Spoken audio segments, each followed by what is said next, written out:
നമസ്കാരം, എല്ലാവർക്കും പുതിയൊരു വീഡിയോയിലേക്ക് സ്വാഗതം. 2024 എയിംസിന്റെ വിവിധ സ്ഥാപനങ്ങളിലെ BSc നഴ്സിംഗിന്റെ അഡ്മിഷന് വേണ്ടിയുള്ള എൻട്രൻസ് എക്സാം ജൂൺ 8, 9 തീയതികളിലാണ് നടന്നത്. അതിന്റെ റിസൾട്ട്, ഡോക്യുമെന്റ്സ് എന്തൊക്കെയാണ് അപ്ലോഡ് ചെയ്ത് കൊടുക്കേണ്ടത്, കൗൺസിലിംഗ് പ്രോസസ്, ഫീസ് എന്നിവയെക്കുറിച്ചാണ് ഇന്നത്തെ നമ്മുടെ വീഡിയോ. എക്സാം അറ്റൻഡ് ചെയ്ത എല്ലാ കുട്ടികളും എയിംസിന്റെ വെബ്സൈറ്റിൽ റെഗുലറായിട്ട് ചെക്ക് ചെയ്യണം. റിസൾട്ട്, ഡോക്യുമെന്റ്സ് എന്തൊക്കെയാണ് അപ്ലോഡ് ചെയ്ത് കൊടുക്കേണ്ടത്, കൗൺസിലിംഗ് പ്രോസസ് എന്നിവയുമായി ബന്ധപ്പെട്ട എല്ലാ കാര്യങ്ങളും എയിംസിന്റെ വെബ്സൈറ്റിലാണ് പബ്ലിഷ് ചെയ്യുന്നത്. BSc നഴ്സിംഗിന്റെ റിസൾട്ട് പബ്ലിഷ് ചെയ്യുന്ന എക്സ്പെക്റ്റഡ് ഡേറ്റ് ജൂൺ 18 ആണ്. റിസൾട്ട് പബ്ലിഷ് ചെയ്യുമ്പോൾ ക്വാളിഫൈഡ് ആയിട്ടുള്ള കുട്ടികളുടെ PDF വെബ്സൈറ്റിൽ പബ്ലിഷ് ചെയ്യും. ക്വാളിഫൈഡ് ആയിട്ടുള്ള കുട്ടികൾ ഫസ്റ്റ് റൗണ്ടിലെ കൗൺസിലിംഗിന് വേണ്ടി കോളേജ് ഓപ്ഷനുകൾ നൽകണം. അങ്ങനെ കോളേജ് ഓപ്ഷനുകൾ നൽകുന്നവരുടെ ലിസ്റ്റിൽ നിന്നാണ് കൗൺസിലിംഗിന് വേണ്ടി കുട്ടികളെ സെലക്ട് ചെയ്യുന്നത്. റിസൾട്ടിൽ വരുന്ന എല്ലാവർക്കും കൗൺസിലിംഗിൽ പങ്കെടുക്കാൻ സാധിക്കില്ല. ക്വാളിഫൈഡ് ആയവരിൽ നിന്നും ഉയർന്ന മാർക്കുള്ളവരെയാണ് കൗൺസിലിംഗിന് വിളിക്കുന്നത്. എക്സാം എഴുതിയ എല്ലാ കുട്ടികളുടെയും റിസൾട്ട് വെബ്സൈറ്റിൽ പബ്ലിഷ് ചെയ്യുകയില്ല. ക്വാളിഫയിങ് മാർക്കുള്ള കുട്ടികളുടെ ലിസ്റ്റ് മാത്രമാണ് വെബ്സൈറ്റിൽ പബ്ലിഷ് ചെയ്യുന്നത്. അതിൽ നിന്നും ഉയർന്ന റാങ്കുള്ളവരെ മാത്രമാണ് കൗൺസിലിംഗിന് വേണ്ടി സെലക്ട് ചെയ്യുന്നത്. എയിംസ് ഡൽഹി ഉൾപ്പെടെ 17 സ്ഥാപനങ്ങളിലാണ് BSc നഴ്സിംഗ് ആൻഡ് പാരാമെഡിക്കൽ കോഴ്സുകളുടെ സീറ്റുകൾ അവൈലബിൾ ആയിട്ടുള്ളത്. BSc നഴ്സിംഗിന് ടോട്ടൽ 1231 സീറ്റാണ് ഉള്ളത്. ഓരോ സ്ഥാപനങ്ങളിലുള്ള സീറ്റുകളുടെ എണ്ണവും കാറ്റഗറി റിസർവേഷൻ സീറ്റുകളുടെ എണ്ണവുമാണ് ഇപ്പോൾ സ്ക്രീനിൽ കാണുന്നത്. കൗൺസിലിംഗിന് വേണ്ടി കോളേജ് ഓപ്ഷൻ നൽകുന്ന സമയത്ത് നിങ്ങളുടെ റാങ്കിന്റെ അടിസ്ഥാനത്തിൽ ഓരോ കോളേജിലെയും സീറ്റിന്റെ അടിസ്ഥാനത്തിലും വേണം കോളേജ് ഓപ്ഷനുകൾ നൽകുവാൻ. എയിംസിന്റെ വെബ്സൈറ്റിൽ റിസൾട്ട് പബ്ലിഷ് ചെയ്ത് കഴിയുമ്പോൾ ആണ് ഡോക്യുമെന്റ്സുകൾ അപ്ലോഡ് ചെയ്ത് കൊടുക്കേണ്ടത്.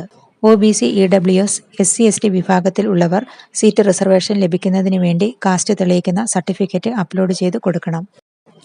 EWS റിസർവേഷൻ ലഭിക്കുന്നതിന് വേണ്ടി അപ്ലോഡ് ചെയ്ത് കൊടുക്കുന്ന EWS സർട്ടിഫിക്കറ്റ് 1/4/2024 8/6/2024 ഇടയിൽ എടുത്തത് ആയിരിക്കണം. സെൻട്രൽ പർപ്പസിന് വേണ്ടിയുള്ള EWS സർട്ടിഫിക്കറ്റാണ് അപ്ലോഡ് ചെയ്ത് കൊടുക്കേണ്ടത്. OBC റിസർവേഷൻ ലഭിക്കുന്നതിന് വേണ്ടി അപ്ലോഡ് ചെയ്ത് കൊടുക്കുന്ന നോൺ ക്രിമിലിയർ സർട്ടിഫിക്കറ്റ് സെൻട്രൽ പർപ്പസിനുള്ളതാണ് അപ്ലോഡ് ചെയ്ത് കൊടുക്കേണ്ടത്. 9/6/2023 8/6/2024 ഇടയിൽ എടുത്തത് ആയിരിക്കണം.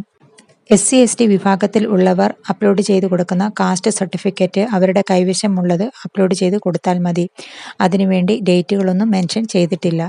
Non criminal certificate, EWS certificate എന്നിവ ഏത് ഡേറ്റിനുള്ളിൽ എടുത്തതായിരിക്കണം എന്നതിനെക്കുറിച്ച് നമ്മുടെ ചാനലിൽ മുൻപ് വീഡിയോ ചെയ്തിട്ടുണ്ട്. റിസൾട്ട് പബ്ലിഷ് ചെയ്ത് കഴിയുമ്പോൾ കോളേജ് ഓപ്ഷൻ നൽകേണ്ട ഡേറ്റുകൾ, ഡോക്യുമെന്റ്സുകൾ അപ്ലോഡ് ചെയ്യേണ്ട സമയം, കൗൺസിലിംഗ് ഡേറ്റുകൾ എന്നിവയെല്ലാം എയിംസിന്റെ വെബ്സൈറ്റിൽ പബ്ലിഷ് ചെയ്യും. അതുകൊണ്ട് റെഗുലറായിട്ട് എയിംസിന്റെ വെബ്സൈറ്റിൽ ചെക്ക് ചെയ്യണം. കൗൺസിലിംഗിൽ സെലക്ഷൻ ലഭിക്കുന്ന കുട്ടികൾ കൗൺസിലിംഗിൽ പങ്കെടുക്കുന്ന സമയത്ത് തന്നെ ഫീസുകൾ നൽകേണ്ടതായിട്ടുണ്ട്.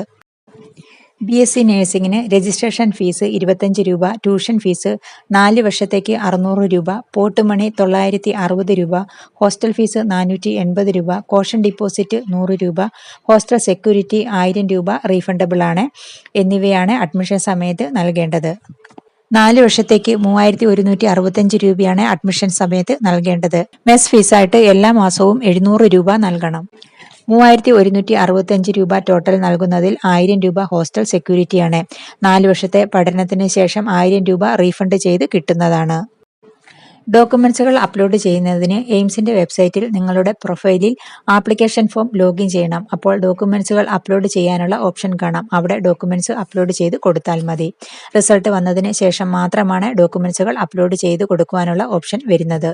അപ്ലോഡ് ചെയ്ത് കൊടുക്കുന്ന EWS certificate, non criminal certificate എന്നിവ എയിംസിന്റെ പ്രോസ്പെക്ടസിൽ പറഞ്ഞിട്ടുള്ള ഡേറ്റിനുള്ളിൽ എടുത്തത് അല്ല എങ്കിൽ, അതുപോലെ സെൻട്രൽ പർപ്പസിന് ഉള്ളത് അല്ല എങ്കിലും നിങ്ങളുടെ ആപ്ലിക്കേഷൻ റിജക്റ്റ് ആവുകയില്ല. നിങ്ങൾക്ക് കാറ്റഗറി റിസർവേഷൻ ലഭിക്കുകയില്ല. EWS നോൺ ക്രിമിലിയർ റിസർവേഷൻ ലഭിക്കുകയില്ല.